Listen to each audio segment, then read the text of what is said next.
12 часот и 5 минути.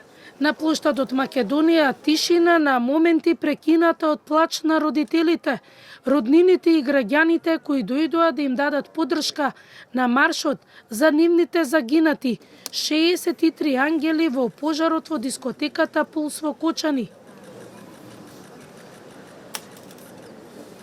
По 3-минутниот молк, сите отидоа пред собранието, каде тишината прерасна во силен плач, апели да се најдат сите пропусти поради кои се случи пожарот. Сопругата на пејачот од ДНК Андре Ѓоргиевски со порака до пратениците да формираат анкетна комисија, која ќе помогне да се најдат сите причини за пожарот на 16 март во дискотеката во Кочани. Со фотографиите во рацете силно стиснати, бараа правда и одговори зошто нивните деца и најблиски изгореа таа ноќ. Наследно луѓе, ве молам за поддршка, за да истераме правдата. Да истерате правдата вие со помош. Ова не е политички повик. Ова е повик од срце за правда, за вистина и за човечност. Бараме да се утврди зошто институциите задоцнија. Бараме посебна анкетна комисија затоа што имаме право сите на вистина. Граѓаните со солзи гледаа во младите луѓе на фотографиите. Она што можеме е само да дадеме поддршка во нивната тага. Институциите се тие што треба да спречат трагедии, рекоа присутните на протестот, кои во голем број се собраа заедно со родителите и роднините. Гледам јас седнале младите по кафиче, таму се сончаат, треба да додат тука. Сите имаме деца, сите имаме внуци. Може на секого да му се случи, не дај Боже. Случајно што сум тука од Германија, но повеќе од мала поддршка, што е ова, не може повеќе.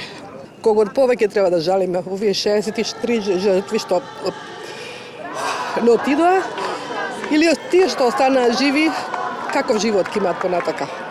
Со порака за правда се обратија и пред кривичниот суд. Побараа судиите и обвинителите брзо и ефикасно да ја донесат правдата. Ова е 30-ти протесен марш за ангелите, денеска со поддршки од иницијативата кој е следен. Оно што го бараме не е услуга, не е привилегија. Тоа е обврска на државата. Правично, транспарентно и навремено судење. Нашите најмили не се меѓу нас, но нивната судбина не смее да биде заборавена, ниту скриена за институционални пропусти, интереси или политички пресметки. Денеска бараме овој процес да биде транспарентен, непристрасен и правичен. Така! Обвинителниот акт опфаќа 35 лица, 3 правни субјекти, меѓу кои има поранешни министри, градоначалници, директори, инспектори и одговорни лица во фирмите поврзани со ноќниот клуб. Судскиот процес почнува на 19 ноември. Има вкупно 34 обвинати физички лица и 3 правни лица. Последен обвинет е сопственикот на фирмата за обезбедување и се очекува и тој да е приклучен во првиот предмет.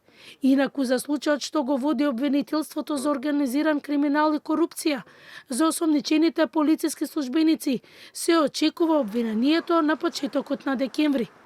Крив е системот, не беше несреќа, беше неодговорност, правда за нашите деца.